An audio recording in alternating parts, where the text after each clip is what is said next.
salli wa sallim wa barik alaihi wa ala Bismillahirrahmanirrahim. Alhamdulillah ala nikmatil iman wal islam wa kafara bi ni'mah. Alhamdulillahilladzi ja'alana min ummati Muhammad sallallahu alaihi wasallam. Asyhadu an la ilaha illallah wahdahu la syarika lahu wa asyhadu anna sayyidina Muhammadan abduhu wa rasuluhu la nabiyya ba'dahu. Allahumma shalli wa sallim wa barik ala Muhammadin majid ala habibina wa syafiina wa qurrati a'yunina sayyidina Maulana Muhammadin wa ala alihi wa man tabi'a sunnatahu wa tabi'ahu amma ba'd. Alhamdulillahirabbil alamin. Alhamdulillah Allah masih memberikan kita ini nikmat iman, nikmat Islam, nikmat sehat wal afiat sehingga saged berkumpul di masjid ini, saged iktikaf di masjid ini, saged salat, saged melaksanakan sebagian fardu kifayah yang diperlukan diwajibkan bagi kita semua, yaitu thalabul ilmi. Dan seperti yang kami ataupun katakan kemarin, insyaallah ngawase di selang-selingi antara rukun hadis kali fikih insyaallah memakai Khotimah Al-Hadramiyah karangan Imam Abdillah bin Abdurrahman Al-Hadrami At-Taimi. Tapi kelahiran beliau di kelahiran tahun 850 Hijriah, wafatnya tahun 911-an. Dan beliau ini orang yang alim, orang yang ahli fikih, ahli ibadah juga. Beliau juga hafal Quran, hafal hadis. Dan beliau ini karena salah satu sebabnya adalah dari keturunan yang baik. Dari keturunan beliau di atasnya ini orang-orang yang baik juga. Rasulullah Muhammad kan, dan biasa kita dengarkan mungkin dalam khutbah nikah ataupun dalam mau itu tentang pernikahan, biasa disuruh untuk memilih istri yang baik, yang sholihah dari sisi zahirnya. Nabi kan takhayyaru mutahhikum fa inal liqa tasar. Kita disuruh memilih di mana kita akan meletakkan, bagaimana cara kita ini menghasilkan putra-putra yang baik melalui pasangan. Kalau perempuan orang laki-laki, kalau laki-laki ya dari perempuan. Termasuk beliau ini karena keturunan beliau di atasnya baik, di bawahnya, dan beliau pun menjadi orang yang baik, termasuk orang yang tadi.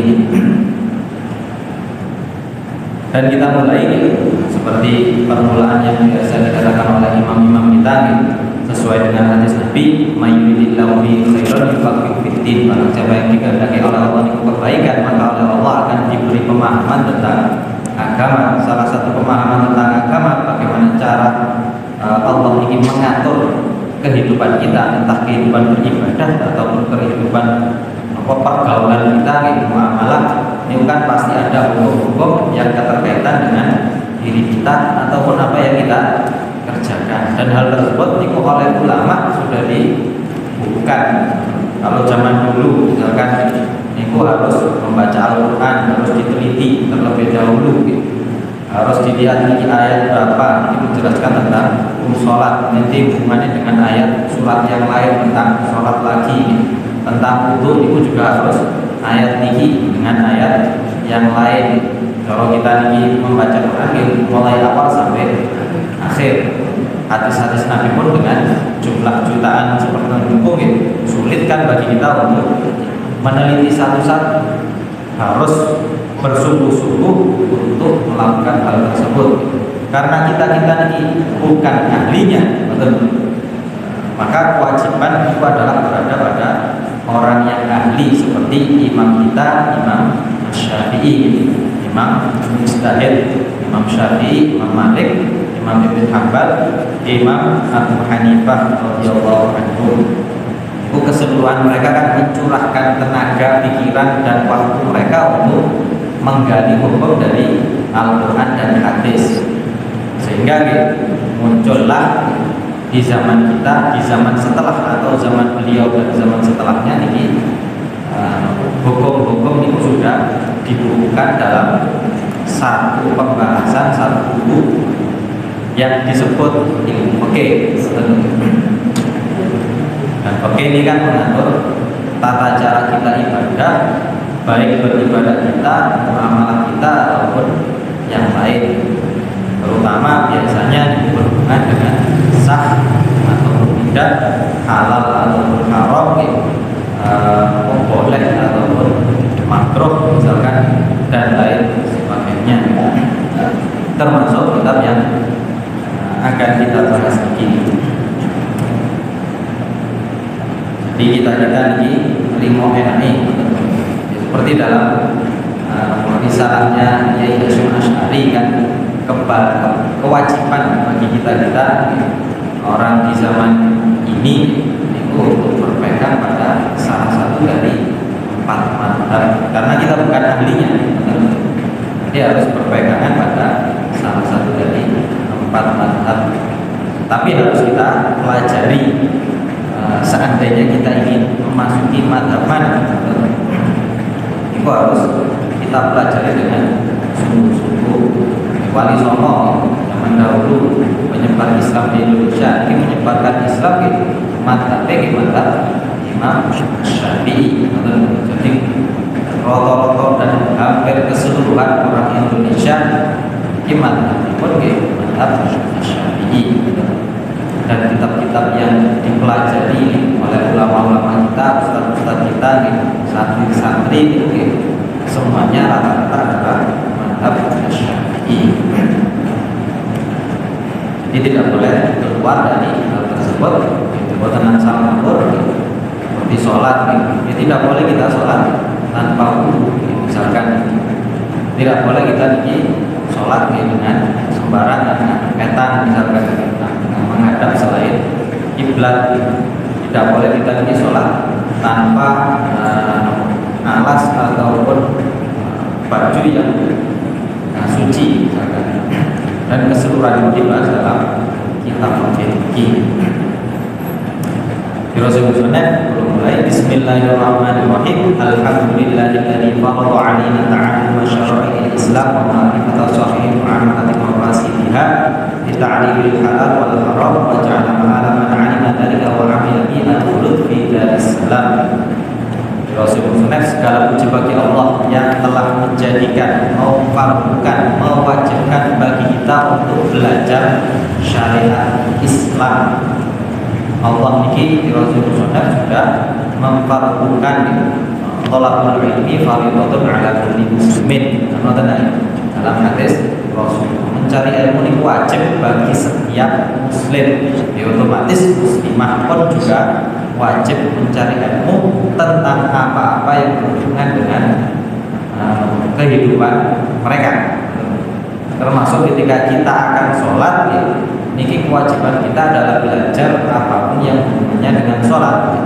Sholat ini butuh air misalkan, dan lain sebagainya. Nanti sholat ini di dalam sholat sendiri ini ada beberapa hal yang bisa membatalkan sholat, ada yang wajib kita lakukan, ada yang boleh sunnah dilakukan, ada yang makruh untuk dilakukan. Terutama yang wajib itu kan harus kita ketahui sehingga sholat kita ini dianggap sah dengan seluruh keterkaitannya tadi.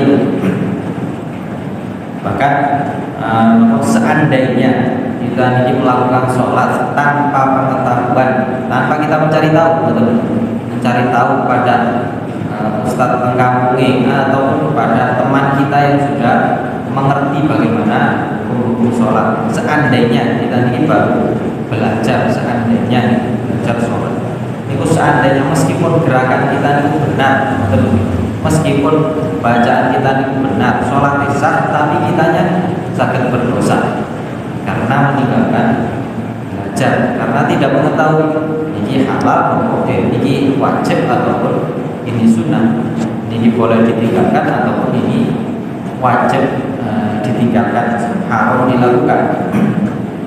Meskipun sholatnya sah.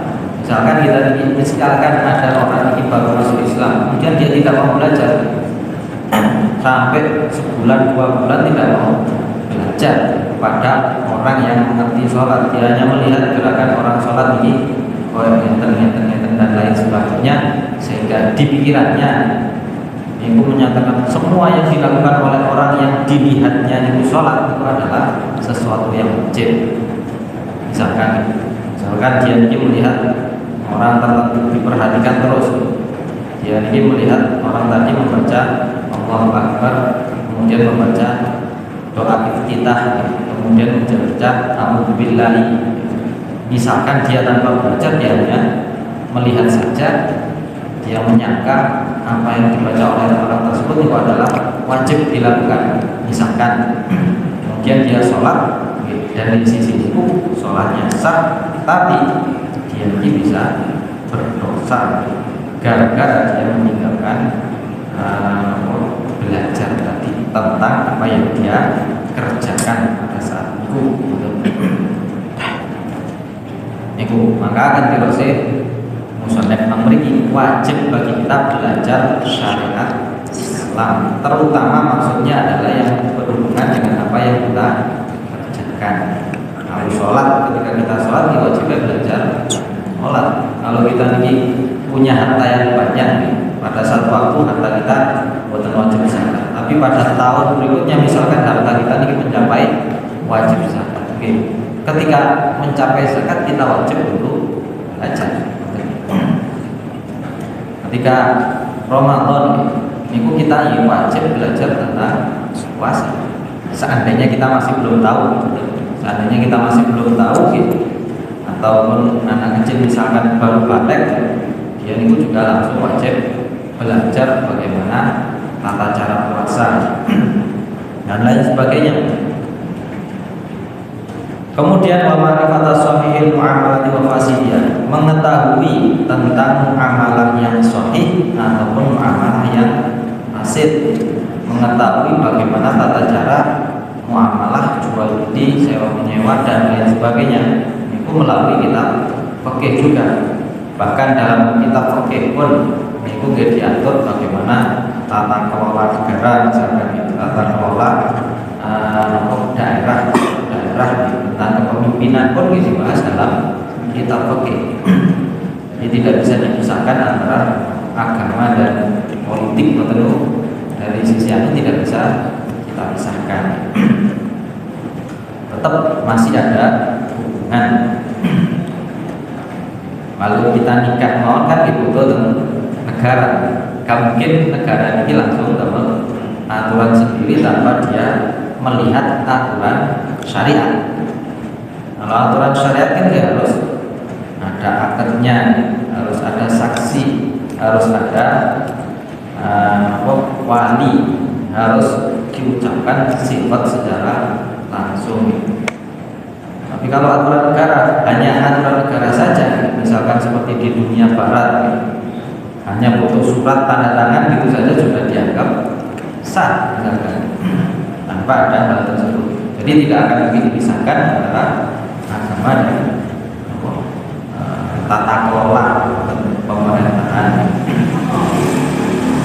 Kita ambil tujuan jual beli, tujuan kita ini belajar muamalah akan mengetahui yang halal, mana yang haram, wajah alam dari kau Nabi al-Qulubi dari salam. Kemudian seandainya kita ini belajar dengan baik, melakukan sholat sesuai dengan apa ilmu kita, melakukan haji sesuai dengan ilmu yang kita pelajari dan kita miliki, kemudian kita lakukan, Allah akan menjadikan hasil ataupun tempat kembali kita tempat kembali orang yang mengetahui ilmu tersebut kemudian melakukan sesuai dengan ilmunya, al-khulud dari salam, akan selama-lamanya di surga. Wa ja'ala masiru man khalaqa wa asau dalam inqam, dan menjadikan orang yang berbeda atau melawan hal tersebut dan mendurhakai Allah dijadikan dalam inqam tempat siksaan, yaitu neraka. Seperti orang yang tidak mau melakukan sholat dengan alasan apapun, misalkan dia tidak melakukan sholat, tidak mau, hasil akhirnya kemungkinan besar pasti neraka. Kalau dia keluar dari Islam pasti neraka. Ya, agar kita tidak sampai meninggalkan Islam, tidak meninggalkan sholat. Nanti kita tahu sendiri kan perbedaan antara kufur dan iman yang paling besar itu dari sholatnya. Antara orang sholat dan tidak mau sholat. Yang tidak mau sholat ini lebih dekat lagi, meskipun dia di Islam misalnya, ini lebih dekat kepada keluar dari Islam. Waliyadzubillah. Asyhadu an la ilaha illallah wa asyhadu an la ilaha illallah wahdahu la syarika lah. Lahul man bin ni'amil jisam wa asyhadu anna sayyidana Muhammadan abduhu wa rasuluhu al-mab'uts rahmatan lil anam. Sallallahu alaihi wa sallam alaihi wa ala alihi washabihi barakil kiram. Dan saling bersaksi tiada Tuhan yang berhak disembah kecuali Allah, hanya Allah, tidak ada sekutu baginya. Al-Man, yang memberikan kenikmatan bin ni'amil jisam, dengan nikmat yang besar. Wa asyhadu anna sayyidina Muhammadan abduhu wa rasuluhu al-mab'uts, yang diutus sebagai rahmat lil anam, rahmatan lil anam, bukan hanya pada manusia dan manusia saja yang mendapat rahmat Nabi Muhammad. Ini kan bukan hanya orang Islam, bukan hanya orang yang beriman, bahkan orang yang tidak mau beriman kepada Nabi Muhammad pun mendapatkan rahmat beliau dengan diakhirkan adab dari mereka-mereka. Tidak seperti umat-umat Nabi sebelumnya. Umat-umat Nabi sebelumnya kan ketika mereka ini maksiat, melakukan pelanggaran, kemudian mereka tetap tidak mau menurut kepada nabinya, oleh Allah langsung diturunkan azab seketika itu juga. Tapi umat Nabi Muhammad meskipun mereka ini tidak mau beriman kepada mereka, kepada Nabi Muhammad, tapi berkat rahmat Nabi Muhammad tidak langsung diturunkan azab, masih nanti diberi kesempatan sampai mereka mati. Kalau mereka ini mati tetap tidak mau beriman, al-khulud finnar, baru mendapat siksa.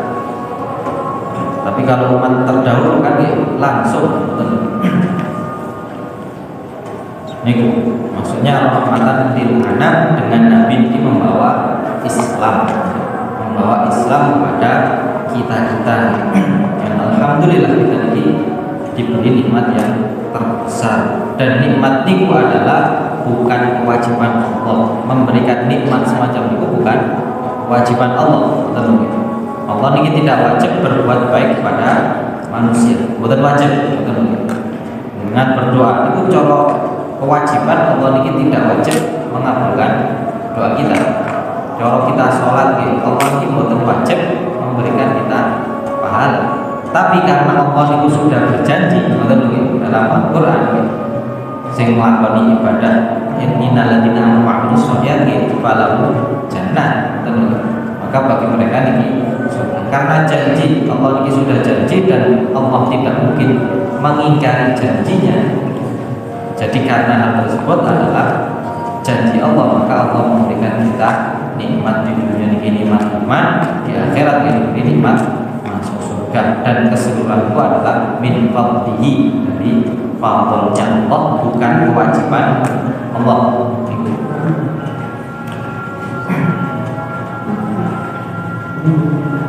Wa ba'du fa hadha mukhtasar lakum dari kulli muslimin ma'rifati aw ma'rifati mithli fa yata'ayyanu ihtimam bihi wa isya'ah wa as'alullah al-karim an yanfa'ani wa an yaj'ala jam'i lahu khalisan wa karim.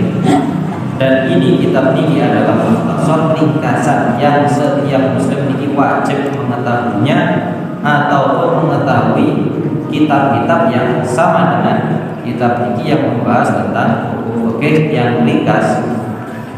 Maka wajiblah supaya ta'ayyun, hendaklah perhatian ini diutamakan tentang pembahasan semacam kitab ini wa isya'ah, dan memperkenalkannya, memasyhurkannya.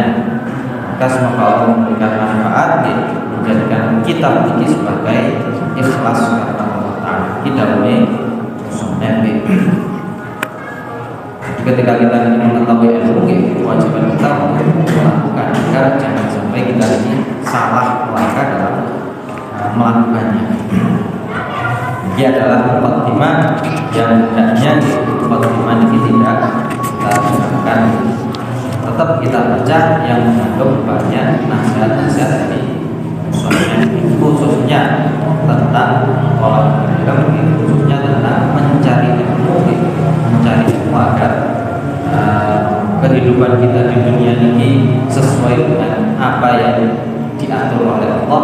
Di akhirat pun kita akan masuk surga sesuai dengan fadl Allah Subhanahu wa taala. Karena ini membahas tentang PGG, kula awali rumiyin di bab ahkam thaharah, bab tentang hukum-hukum bersuci. Kita akan sering mendengar at-thaharatu syatrul iman, an-nadhafatu syatrul iman. Kebersihan adalah sebagian dari iman.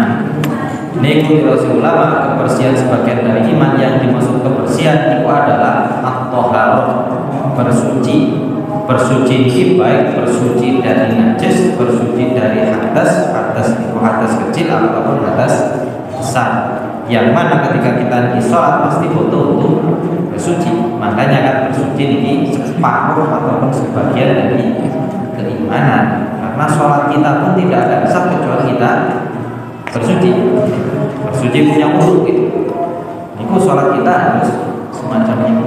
Jadi bukan hanya kebersihan sebagian dari iman, kita membuang sampah pada tempatnya. Misalkan begitu, kita nanti membersihkan area sekitar rumah kita ataupun membersihkan masjid.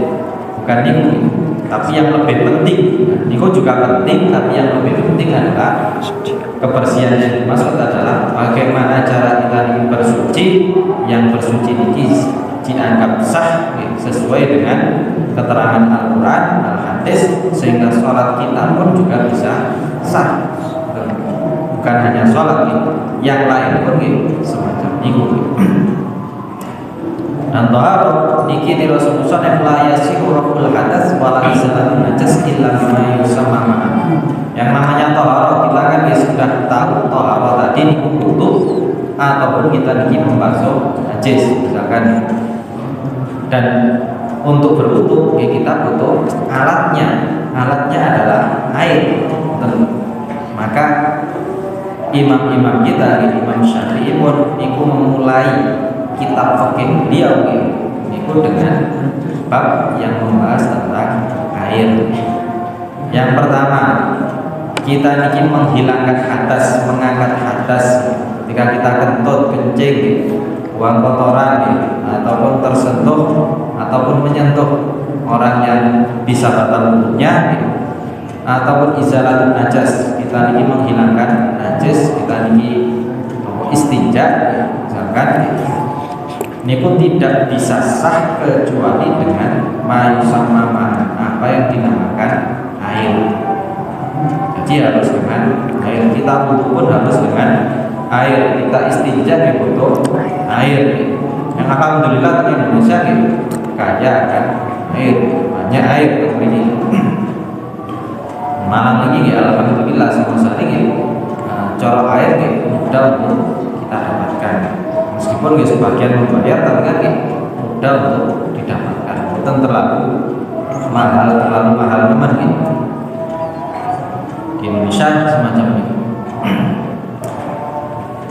Tapi karena air itu corotan zaman Nabi itu adalah hal yang agak sulit juga, tidak seluruh daerah ini mudah penggunaan air.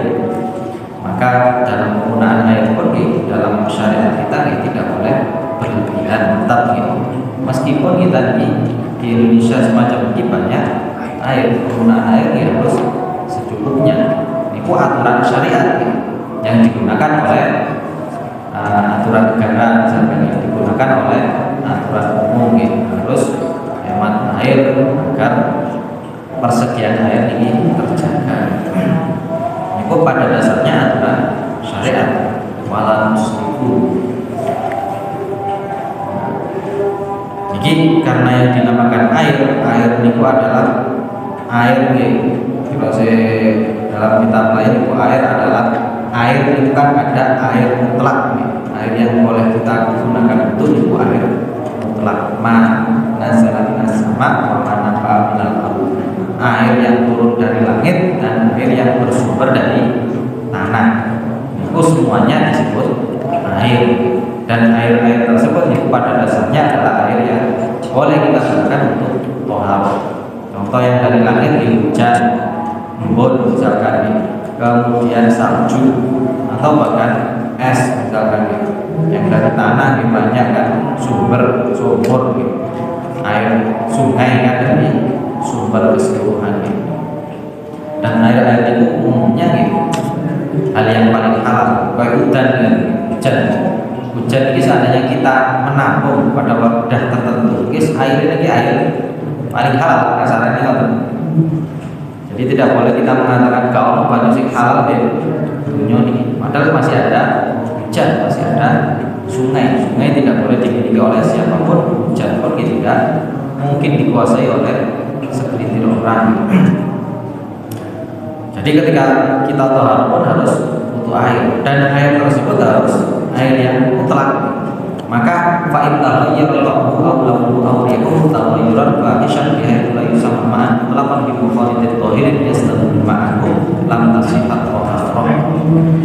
Seandainya ada air ini berubah, kita punya kamar mandi, tapi kita ini ketika mandi tidak hati-hati, kita ini tidak bersampo, tapi ketika mandi betul hati-hati sehingga sampo atau sabun ini masuk ke dalam air di rumah kita, di bak mandi kita misalkan. Ini kok seandainya bak mandi kita ini berubah rasanya, berubah warnanya, berubah baunya, berubahnya ini sangat, dengan takaran kita tidak akan mengatakan ini air atau mau, tapi kita akan mengatakan ini air sabun misalkan. Seandainya semacam itu, air tersebut sudah tidak layak dan tidak boleh kita gunakan untuk berwudu ataupun istinja.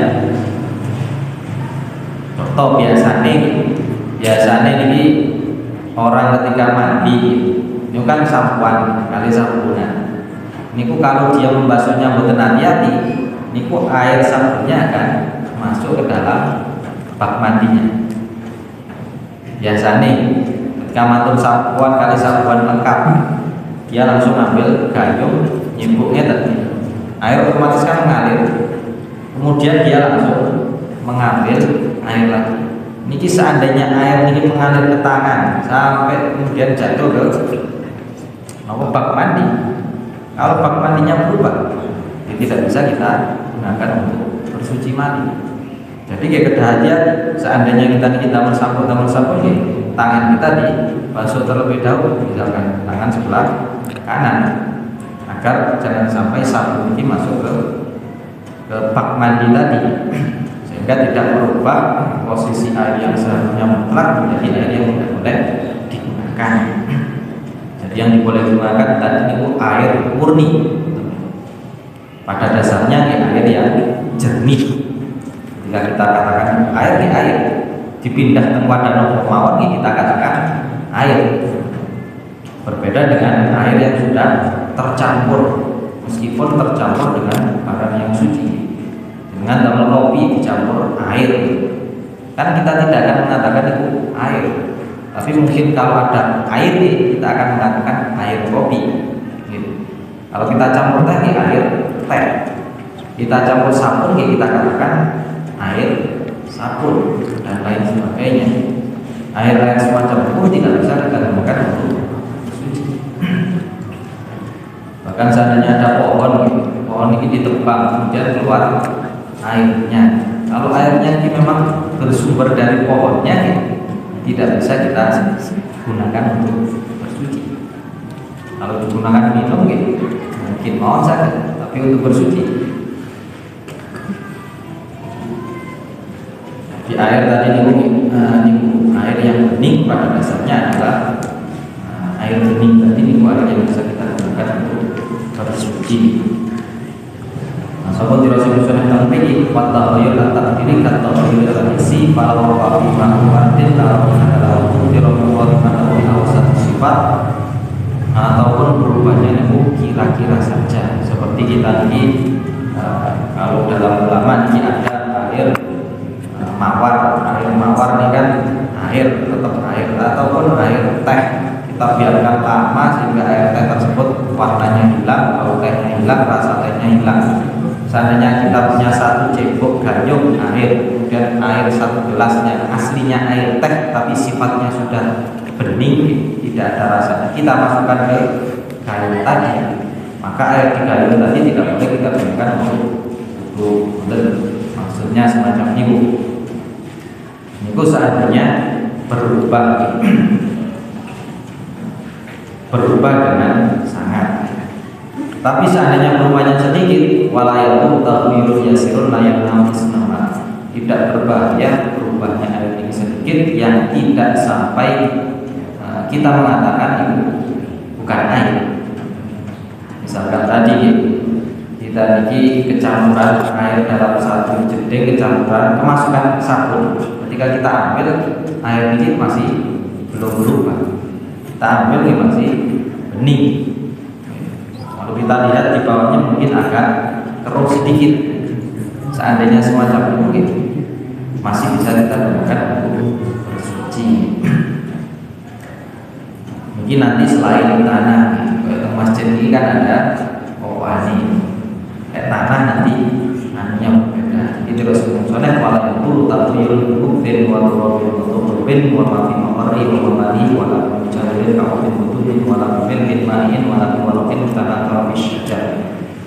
Tidak berbahaya, maksudnya tidak apa-apa kita gunakan air yang berubah. Yang tadi kan tidak boleh kita gunakan air yang berubah gitu, dengan sesuatu yang suci ataupun yang najis.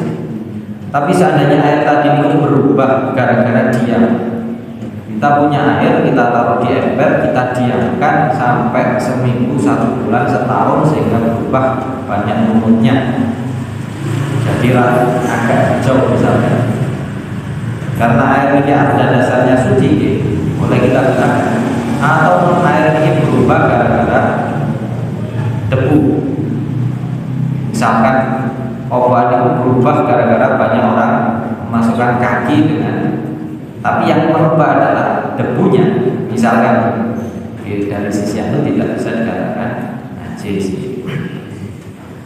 Atau untuk melupin kata-kata wamafi makhluk mamari ataupun tempat lewatnya, seperti air sungai. Air sungai kan melewati lumut, melewati debu.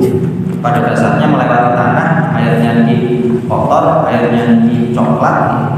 Ini termasuk air yang suci, menyucikan. Boleh kita gunakan untuk meskipun warnanya bukan bening, ada warnanya. Ataupun air tersebut berubah karena jahil dan ingin warna, seperti air kemasukan minyak pada dasarnya buatan sangat bercampur dengan air. Jadi ketika air minyak dimasuk ke dalam air, boleh kita gunakan untuk dan lain sebagainya. Ataupun air kecampuran garam, karena pada dasarnya garam ini adalah air yang menjadi padat, air laut. Jadi di ulama seandainya air ini kemasukan garam, itu masih boleh kita gunakan untuk bersuci. Itu seandainya. Ataupun tadi ada daun yang kubur ke dalam air dan berubah dengan sendirinya, itu masih bisa kita gunakan untuk bersuci. Ini keterkaitan dengan hukum tentang air. Tapi ya alhamdulillah datang Indonesia ini tidak terlalu banyak memikirkan hal ini, soalnya air memiliki kadang, jadi tidak perlu memikirkan sing macam-macam semacam ini. Tapi untuk kita ketahui, mungkin ketika kita di kondisi darurat, di kondisi ketidakadaan air yang ada di hanya air semacam mungkin boleh kita gunakan untuk bersuci. Itu sementara untuk masalah air. Insya Allah dilanjutkan tentang air, ada itu makruh, ada itu haram, itu kita gunakan dan sebagainya. Kita tidak air telak. Mungkin saja manfaat, mungkin kita ketika menggunakan air untuk kita perhatikan air tersebut, apakah air yang masih murni bisa kita gunakan, ataupun air tersebut sudah berubah dan tidak boleh kita gunakan untuk bersuci lagi. sholat kita pun sangat sah, sangat diterima dengan jelas oleh Allah Subhanahu wa taala. Bisa bermanfaat. Bismillahirrahmanirrahim. Alhamdulillahirabbil alamin. Walaqad asyara bina iman wa sawbu tuhib quluban bil asyana wallahu qad atba'ani kama yusabu qawmina wa yufana lakin ummati sarabul qad ta'ani min sawbi rabbina wa hadana wa in tasajna bil mawadati rabbana wa ayyi rabbina wa jana bil wa'il ahli la namasina biman ilayhi ta'ala tari wa habibi wa sahbihi sayyidul wujudi ila rabbana ya rabbana ya rabbana ya rabbana bil mustafa balna ajib da'wana antalana ya Rabbana fi dunya wa fi ukhra aslih lana al-ahwala wa tub lana wa la tu'akhirna fi in akhtana wasbina bi nahji ta'al mustafa tamin ala qadamil habibi qana arina bi fadlin minka qal'ata adil bi bajatil ayn wa ta'ala wa bihi fi kulli halin rabbana wa hibalaman wa man ba'ana wal muslimina wa man tajabana wa bil qulli wa talibana wa sunna wal hadirin wa sa'yan fi jam'ina baina yadayka anta tarana walaqad rajawna fa haqiq sublana wasma' min fadlika ya sami' du'ana wa ansurna sunnata ta'ati bi qawlika wa ma'kul man a'dana wa anzur ilayna wasqina aksalana wa shu'a fi ajlina wa waqdi lana hajat wa hasil khatmana inda rahmat wa aslihan ya rabbi wajma'na wa ahbabana fi dhalika firdausi ya wajma'na bil mustafa sallallahu alaihi ma harakat bi mustafa subhana rabbika rabbil izzati amma yasifun wa salamun alal mursalin walhamdulillahi rabbil alamin. Al-Fatihah.